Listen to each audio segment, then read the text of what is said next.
今年是5·4运动105周年，中华人民共和国建立国75周年，6·4民运35周年和香港反送中运动5周年。在这一连串的周年日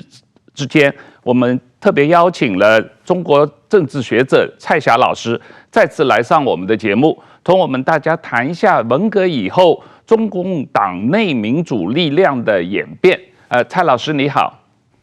汪浩老师好，石板老师好，大家好。石板先生好，大家好。蔡老师，我们最近组织了一连串的关于这么多周年的讨论节目，那特别请你来谈一下中共党内民主力量的状况啊。我有一个基本问题，就是中共是一个列宁主义的政党。他自己宣称他是实行民主集中制的，但实际上只有集中没有民主啊。这个在一个列宁主义政党的体制中间，党内民主力量有可能生存吗？这问题要看你怎么说的，说它绝对不可能生存，这个也不客观。事实上，我们讲那个民主集中制啊，它在党内是一个组织原则。但组织原则呢，它民主这个词它总是要顶着的，那么就要看什么，就看在党内它的这个各派力量之间它的互相博弈和它发言的时机，以及它对一些问题提出了党内的各种反响，这些各种因素影响，有可能在某些问题上大家还是有讲话的可能性的。但是呢，如果到了关键的问题，博弈很激烈的时候，包括现在习近平用这种高压恐怖治党，那就显然是不可能允许党内有任何不同意见的。这个时候，党内民主的声音没有，换句话讲，党内民主的力量它也就不存在。但是过去中国共产党多多少少它还是存在着一些党内民主的力量的。否则你就很难去解释为什么在毛泽东去世以后，他这个党内很快的他就能够把党内当时的那个就是权力格局做了一个比较大的改变，而且打开了后来80年代的整个这个中国政治解封的这么一个局面。这个应该讲就是民主是在人们心中，它的力量是蕴藏在这个就是说。怎么讲，就处于一种蕴藏和潜伏的这个时机。如果说它的环境条件有利于它，就是说发出它的民主声音的话，这个党内还是有可能存在的。那你刚才特别提到了毛泽东去世以后发生的情况，特别是1970年代末、1980年代初的时候，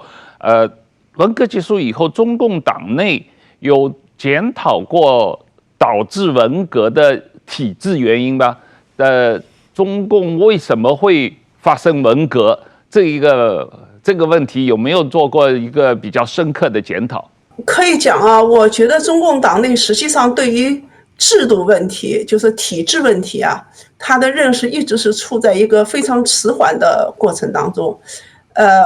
过去中国共产党他强调的就是党的工作方式。你看毛泽东他在40年代，就是48、49年写的篇文章《党委会的工作方法》，还有什么党的作风这之类的，他来讲解决问题的方式方法呀，解决问题走群众路线。从制度上来讲，怎么能够保证大家说话的权利、发表不同意见的权利，乃至于就是党内一个互相制衡、互相监督，这个在制度上是完全不存在的。所以我们讲呢，这个因此在毛泽东去世以后，全党在反思这个文化大革命的经验教训，乃至毛泽东晚年的错误的时候，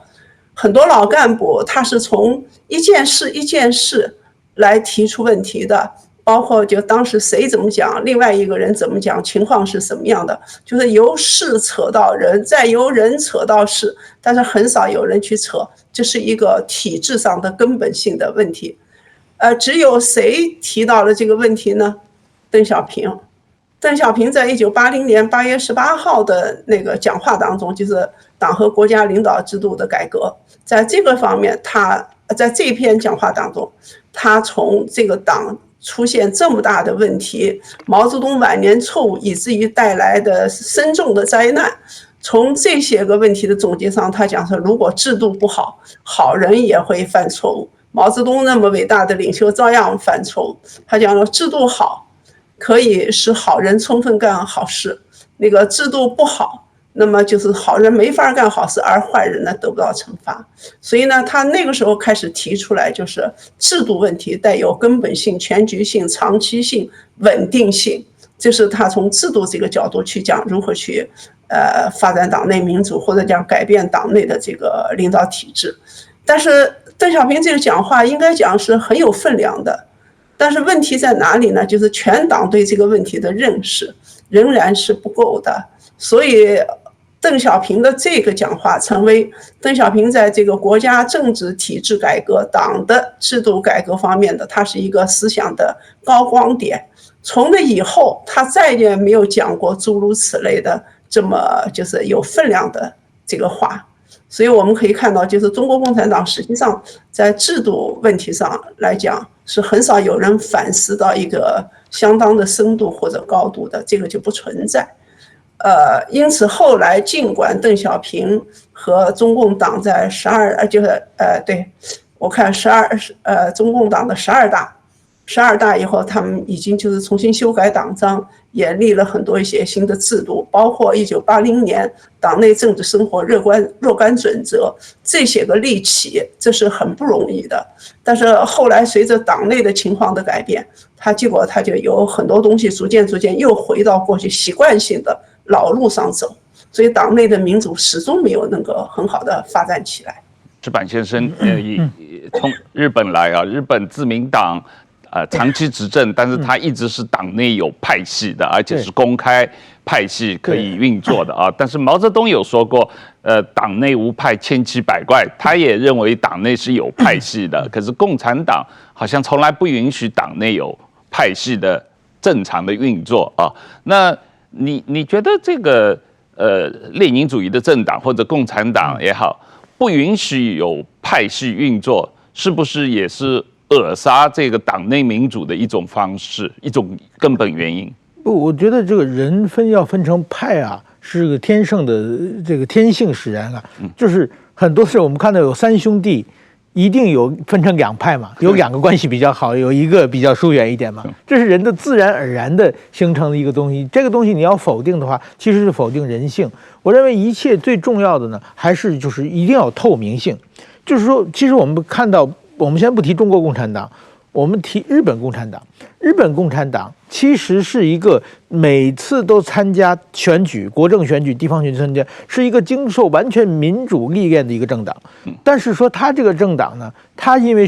采取民主集中制，就是我们开会之前，我们在密室里边我们可以畅所欲言，但是最后投票决定，然后少数服从多数，然后我们有什么议论，我们都不说出去。他是采取类似共产党这种，我认为已经充分民主了。但是在这种情况下，日本共产党他也走过很多的弯路，而且到最近，日本共产党，日本上一个委员长叫志卫和夫，他从2000年上任，一直到2024年，做了24年，然后这几年他选举一直赢不了，就是他的这个国会议员的席位数多的时候有将近30人，少的时候就变成10个人以下了。不管是输赢，他都不担起责任，然后会讲一套天花乱坠的责任，就是分析，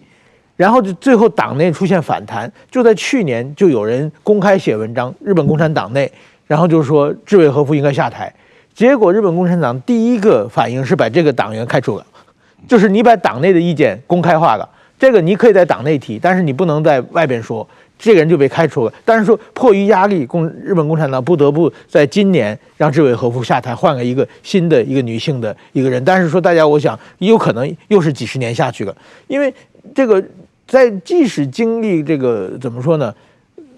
媒体的公开监督，日本共产党有一段时间啊是形象非常好的，就是说，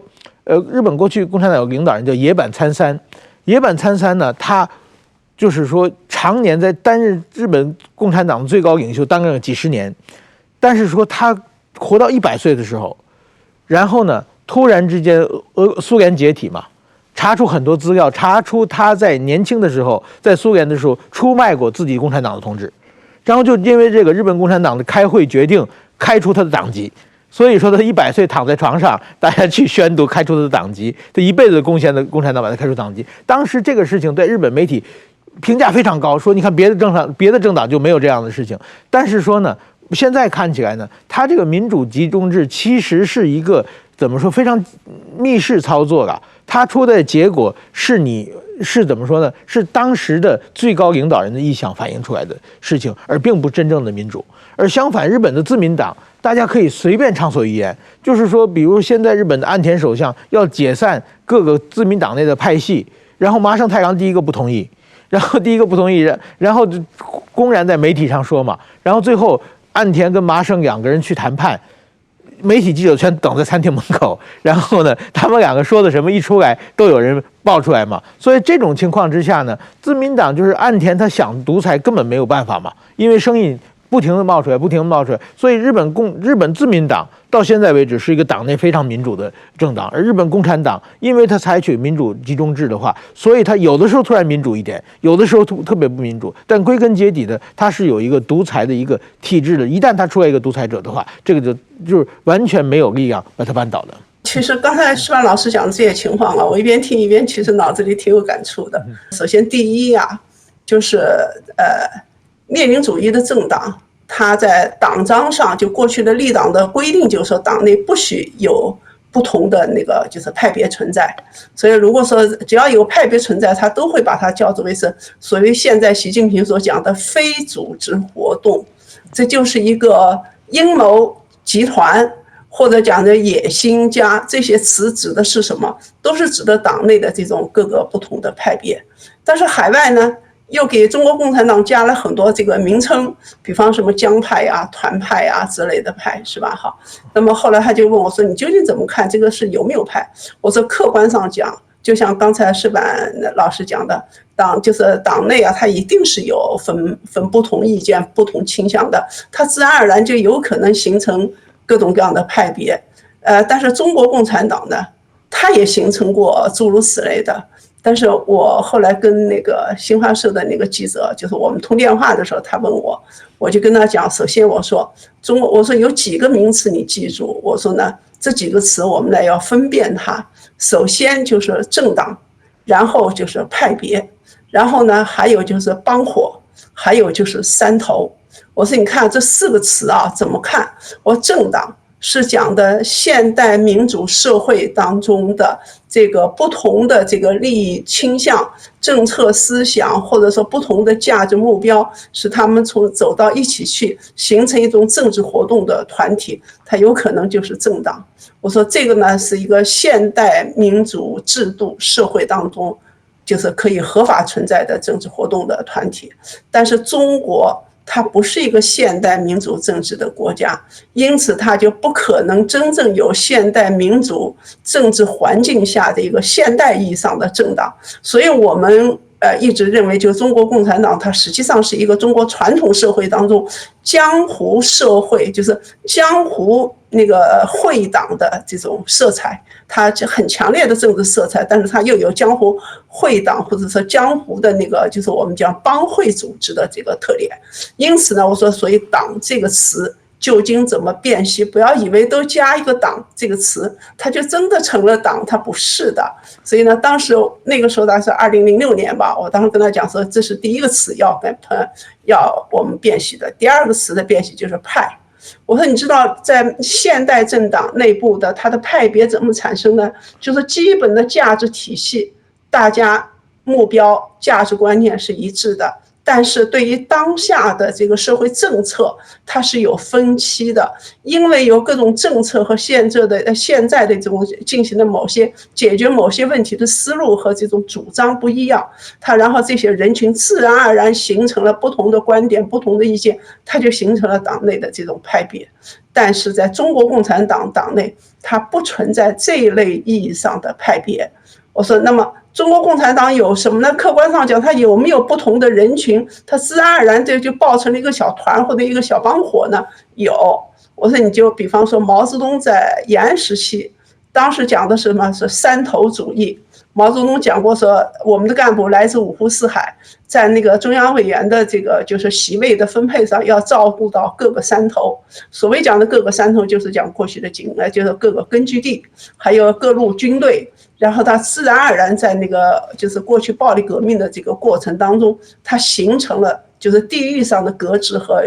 编制的不一样，然后它慢慢就形成了这种传统的力量，就传统的这个形成的这么一个自然而然形成的山头主义。我说，因此呢，在党内呢，它是没有那个政策分析意见上的派别，但是它有历史形成的山头。我说还有一点是什么呢？就中国共产党正因为它不是一个现代政党，因此他在党内有没有这个关系疏远，有没有关系亲密的人群，不同人群之分的有，但他这里边那个连接纽带是什么？我觉得就是说，它的纽带是利益。所以他人对人的依附关系是相当强的，比方说老上级呀，那个老部下呀，这个或者说有个什么就是背景啊，有个什么样的那么这样的他就人对人的依附，私人的这种就是关系连接成的这个不同人群，然后又有不同的利益连接，这个时候他们就有可能形成不同的这个帮或者不同的伙。我们在外面来讲，所谓讲的派，实际上在中国共产党内，可能就要把它看成是帮伙。最突出、最鲜明的这个帮伙，就是习近平的这个几十年的福建到浙江到上海形成的他的这个帮伙。所以，中国共产党党内政党、派别、山头、帮伙这些词有它自己的特殊含义，但它都不是现代意义上的这个，就是刚才石板老师讲的这个派，它和这个派是完全不一样的。我想说，所以呢，我们讲就是看一个政党，不是光看它的名字，说都顶个党这个词，其实是要看它党内很多情况具体去分析它的。各位朋友，我们的 YouTube 欢迎大家订阅，赶快拿起手机搜寻《三国演义》123的3，国家的国，演员的演，议论的议。还在等什么？赶快拿起手机定下去。